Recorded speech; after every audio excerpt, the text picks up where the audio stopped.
this evening, we are just going to look at the idea of why we get trapped in our heads.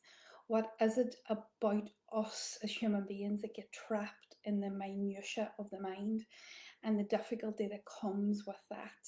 So, if you have ever got caught in the web of confusion that is thinking, why do I feel this way? Why do I do what I do? If you've got caught in that place, and if you've ever got caught in the circles and the cycles of thought that come from that place, then this is the video for you. So we've all been there, haven't we? That's the truth. The truth is that we've all been there. We've all been in that place. We've all gone after the why. We've all gone after, why do I feel the way I do? Why do I think the way I do? What is it in me? We've all gone after it. And it is so difficult to get caught in that spiral of thought. We've all been there. And so what I wanted to talk about is why we get into that place and what we can do about it. But before we talk about what we can do about it, let me just explain a wee bit about what happens. For me, when we ask the question why do I feel the way I do? Why do I do what I do? The first thing that the mind will do is the mind will try its best to answer it. The mind is so good. I know it doesn't feel like that, and I know you're probably rolling your eyes thinking, are you crazy? It drives me mad. It drives me crazy. But the reality of it is the mind, once you give it an instruction like that, why do I feel this way? Why do I do what I do? What is it that's happening in me? Once you ask it a question, which is what you're doing, you're asking it a question, it'll go searching. And it'll search through the memories, it'll search through all of the minutiae of thought and understanding and knowledge that it has, and it literally just searches and searches and searches and searches. And it'll move from one thought to the next thought to the next thought. And once one thought is produced for the reason why, it'll produce another thought and another thought and another thought and another thought, and so on and so forth. And before you know it, which we all have experienced, you are in this web of thought. You're so far removed from the reason that you're feeling this way, and that you've gone down in a mighty hole, digging and digging and digging for the reason why, but you're so far away from the actual feeling that you've had. It is a minefield. When we ask, why do I feel this way? What is happening to me, and why do I feel this way? The mind just wants to help you. It just wants to give you answers. It just wants to go through every memory box that it has and produce that stuff as answers. It's such a difficult place to be in. And then what we realize is that before long, we're down in the depths of our past. We're down in the depths of something that happened 3 days ago, blaming that, seeing that, pointing to that. And that's what's difficult about this. The other thing that happens as well when we're inside the healing journey is that when we just use our mind, when we just use our thoughts, what happens is that we tend to find an answer as we dig through all of that stuff. We tend to find an answer as we dig through the memories, as we dig through all of the thoughts, all of the reasoning, all of the theory.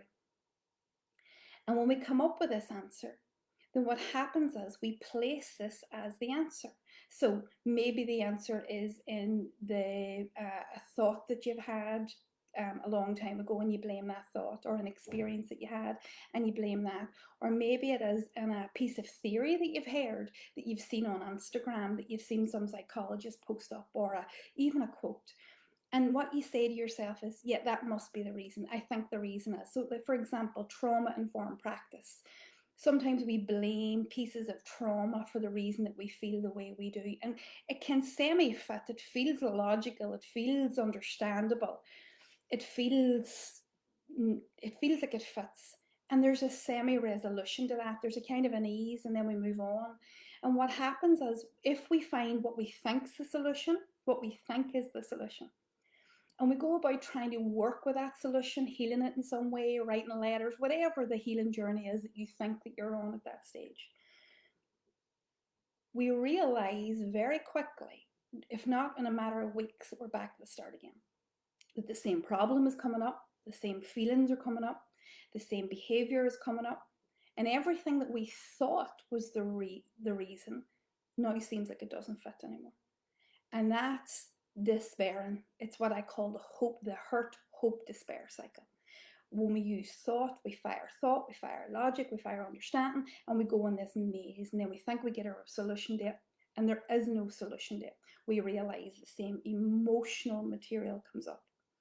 Now, what happens for me in that is this simple idea is when we use thinking, when we use our thinking minds, which are brilliant, benevolent machines, but when we use them and we don't use them in conjunction with our feeling, when we don't use them in conjunction with our feeling, then we don't get a match. Now, let me explain what I mean about that.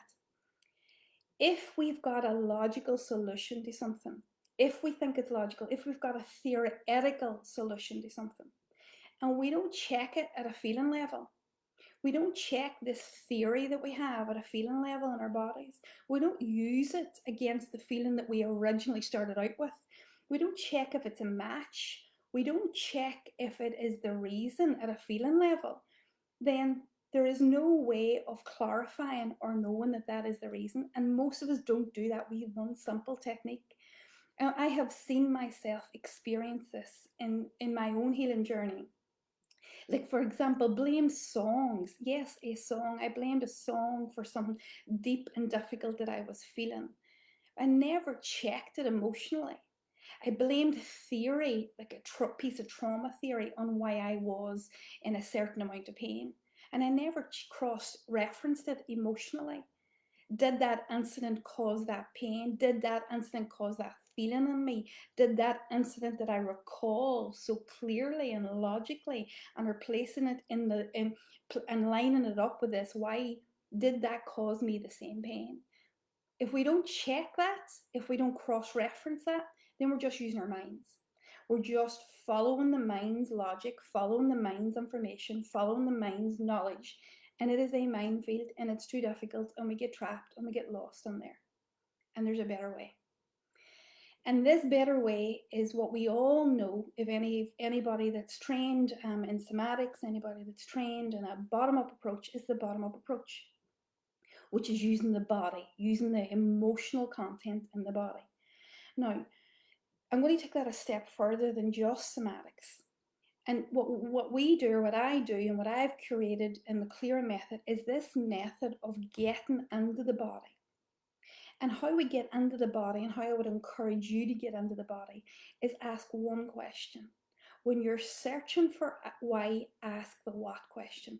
What is it I feel? Not why do I feel it, that'll take you up, but what do I feel will take you down. And it's from that place of what, it's from that place in the body, it's from that place inside, you will receive all of the answers that you need. What is it I'm feeling? Once you drop into that place, all of that searching, all of that going through the memory boxes, all of the going through the logic stops, ceases. And what you find is that you're in presence to the feeling that you're holding in your body, the somatics that you're holding in your body. You're in presence to that. And from there, you can start to understand why. But you must drop in and ask, what am I feeling first? Once you get into the body, and I have seen this and I felt this in action experientially, and I've seen it, you know, face to face with this stage with thousands of people at this stage through one-to-one and through group coaching. What happens is when you feel the what, it's from there that you can start to work with the emotional and somatic content within.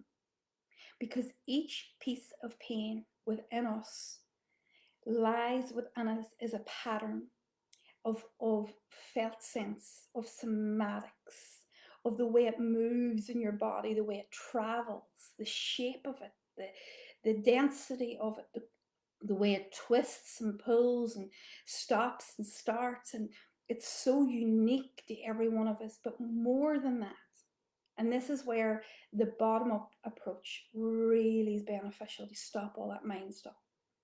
More than that, there is a unique language, and this is what we do in the Clearing method so well. There's a unique language within that emotional content, within that somatic content. There is a language pattern. And once you attend to that what am I feeling in all of its glory and all of its patterns, once you attend to that, and what comes from that is the language pattern. There you have the gift of why. Because this emotion has enough in it to tell you why. And this is what leads us back up into the mind. And then what we do is we come back into the body and we use this bottom up, top down approach on a loop to understand why I feel the way I do. I have seen this in practice. I've seen this work. I've seen this taking people directly to the source of memory of the memory of the why. And when this happens, it's the sense of ease in the body is incredible because the mind and the body are now unified. The mind understands why the body feels the way it does. It has sourced it, it has found it. And the sense of relief and ease is incredible. And it's from there this healing pattern can begin, this healing journey can begin. It's from that place we can write a healing plan. It's from that place that we can begin to find remedies, relief, because now we have the exact language pattern, often the exact memory, often the exact understanding of why, and it's from that place we can heal it. So no more guessing, no more logic, no more theorizing, no more gathering things that you've seen on the internet and placing it on you and believing that this is what it is, and then you're getting stuck in that because your healing plan comes from that logic, your healing plan comes from that understanding, and it doesn't fit because it's not where this pain is, it's not where the pain belongs, it's got no details in that, and that is so difficult to be in. So what I'm going to leave you with, as promised, this says it will be about 15 minutes tonight, is don't forget to ask yourself the what am I feeling question, not the why, the what.